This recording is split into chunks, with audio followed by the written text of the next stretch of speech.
What is up? It's none like Joshua. Just wanted to start by saying thank you to everybody who contributed on the groupies page to get all of my music for $3 at a minimum. 48% will be contributed to Child's Play, a charity that puts video games and gaming therapy into hospitals. Thank you guys very much for all of that. As you can see, this is the Major's vagina, but this is not an interview. This is the dreaded yearly vlog. I say dreaded because I hate vlogging. I don't know if I've expressed that enough on Twitter, but I do.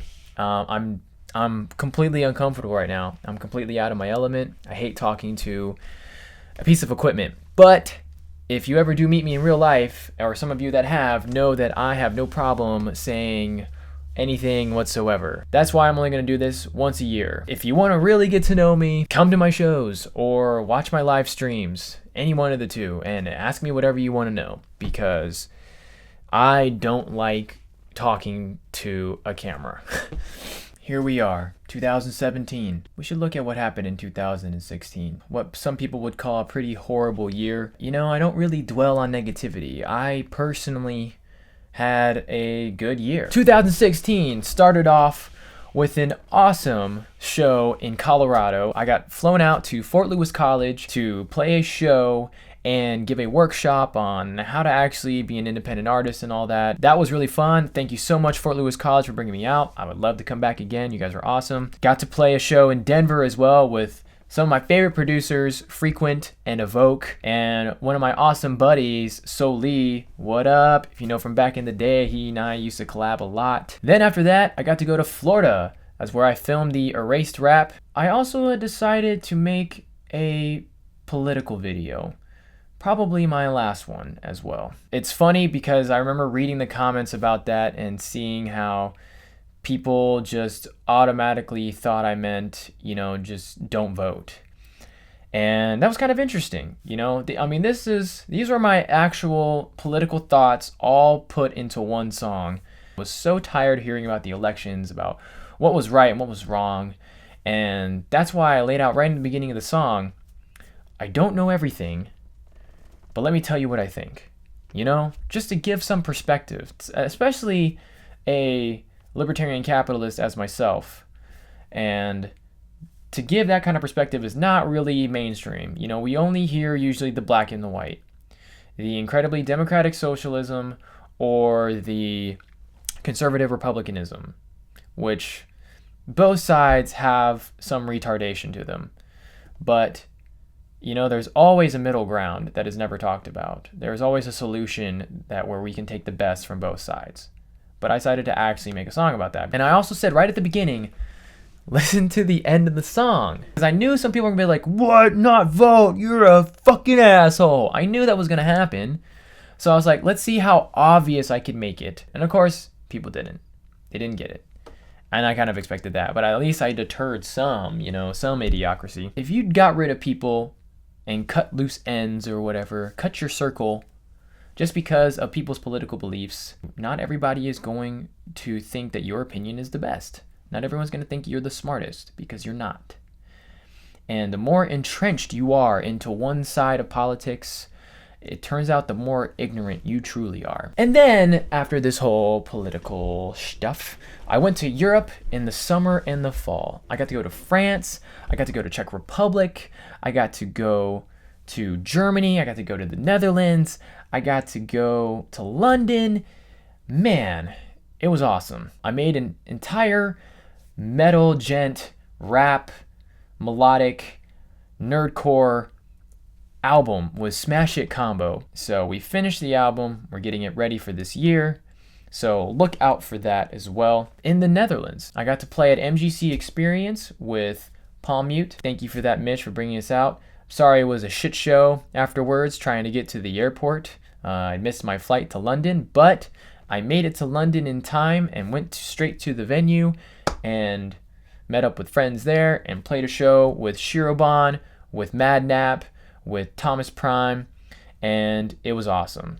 So thank you guys for playing with me as well. And I got to do the opening ceremony for Anime Weekend Atlanta. So I got to basically make a rap about Anime Weekend Atlanta, and I was backstage with DJ Heavy Grinder, Garnadelia, and I got to host a panel with Ongaku Overdrive and Overclocked Remix on video game music there as well, and that was awesome. So thank you guys for including me in on that one. I was also asked to be the official opening ceremony MC, and to even get to perform it at Anime Weekend Atlanta every year. So everybody in Atlanta, I'll see you there. And then I got to play at Ichiban Con this for New Year's, and that show went amazing. I met so many new fans. I made so many new fans.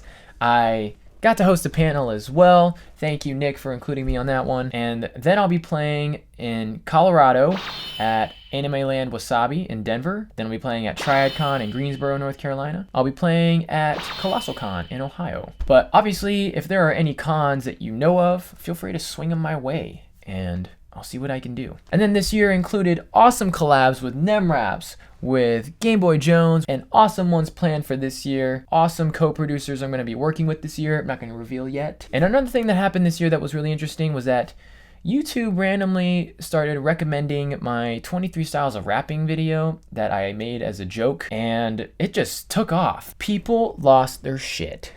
I will tell you that. I got death threats. I got people telling me I'm whack. People telling me I'm a piece of shit. People telling me to quit rapping. You know, the point was that I was making fun of every kind of rapper. No matter if they were black, white, Asian, Hispanic, didn't matter. And people would just comment, "How dare you disrespect my culture?" And I'm like, which one is your culture? There's 23 styles here. Which one is it? Is it nu metal? Is it Iggy Azalea? But anyways, if you're really that offended, you know what? I'm gonna die soon eventually. We're all gonna die eventually. So there's that, if that makes you happy. And you know, another thing that really got to me in 2016 wasn't all the celebrity deaths. No, it wasn't celebrities really quitting life in general. It was actually my fellow artists, my fellow producers, my fellow musicians who were quitting left and right. It was a new story every day on Facebook. And now everyone's just done. It just, like, the whole EDM scene imploded, the whole dubstep scene imploded, everyone got into trap music, and now it's just like, well, did people just quit, or did they start a new alias under a new name and I just don't know about it? Other people had explained that, no, you know, music didn't work out as much as I wanted it to. I don't know if I can be a full-time musician, so I got a real job. Or I'm married now, I've got kids on the way, you know, trap music isn't going to pay the bills. So it just kind of sucked to see all that.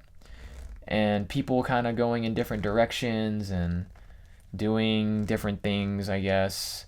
But here I am, and I'm like, yo, I am not quitting for anything. I am not giving up. It is not time to stop. With all of these producers quitting, I was like, shit, I gotta learn how to make beats. I gotta learn how to produce. I gotta make the stuff that I wanted to do. So Assassin's Creed, the Star Wars rap, the Erased rap, all of those I produced. And because I knew at the same time, I was like, I can't depend on a lot of other producers now because they're quitting left and right. Although it is 2017, I just have to not join the 27 Club. I just have to not die this year. That's my one goal. Don't die, and make more music and get ripped. That's about it. Those are my goals. And travel more, play more shows.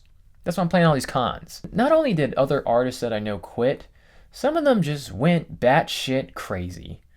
Like, it wasn't just about quitting music. It was about depression. It was about anxiety. It was about losing hope and just giving up in general by their attitude. With music and art in general, it's about validation. As an artist, from my perspective, it's like when we don't get enough validation, we assume that we are failing or that our music and art is shit. And that's a shitty feeling. I've definitely had feelings like that, but I never let it stop me. You know, I thought, well, this wasn't validated enough, but whatever, maybe my next one will be. That was always my attitude. And for some people, it was like, oh, well, this wasn't validated enough for me.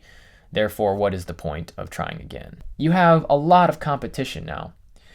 And YouTube sucks. let's just get at that. YouTube sucks. And you've got to be able to adapt to suckiness, unfortunately. That's my motto of 2016. Adapt to suckiness. But it's also important as an artist to not compare yourself to others. There is a lot more music and art to compete with on the internet now than there was even a year ago.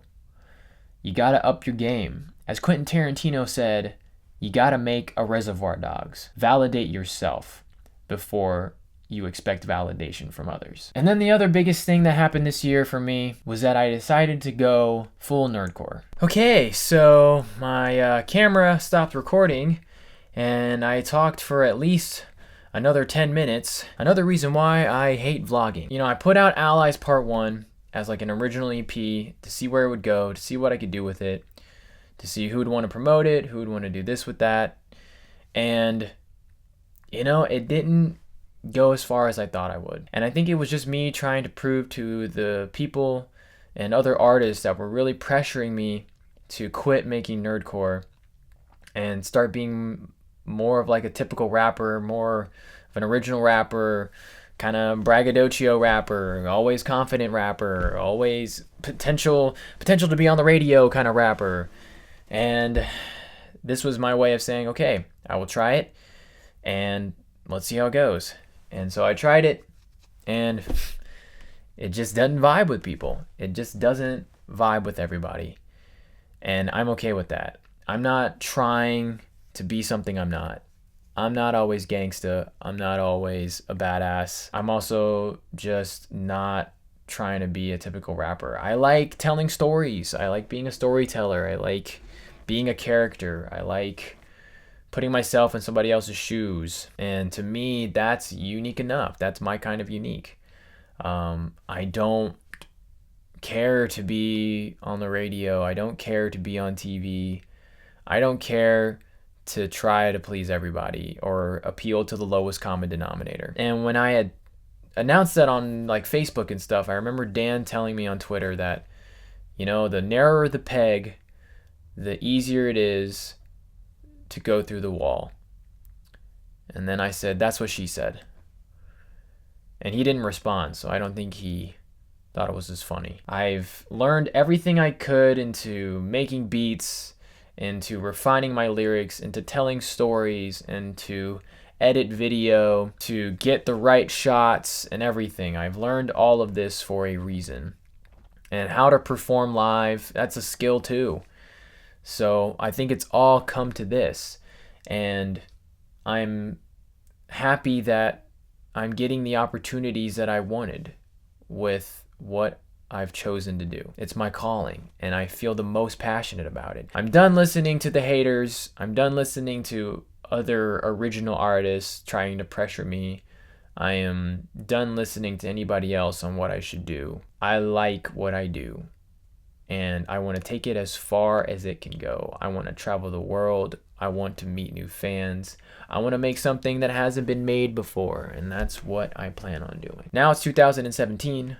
I have my vision. I have my plan. I have my goals. I have my resolutions. Thank you for all of your support. And I'm just glad to finally feel relaxed enough that I could actually make a vlog. And I could talk to a camera even though I hate it. And that I get to interact with you guys more. I feel like I've been interacting with you guys way more often than I used to. So, and a lot of live streaming and a lot of live gaming, which I really like. Look out for that too. So thank you very much for an awesome 2016. And thank you for this awesome upcoming 2017. And just thanks for being awesome. Hope to see you at one of the cons. You can come get to know me live or at a show or wherever or in a live stream. So thank you very much. Have a great day.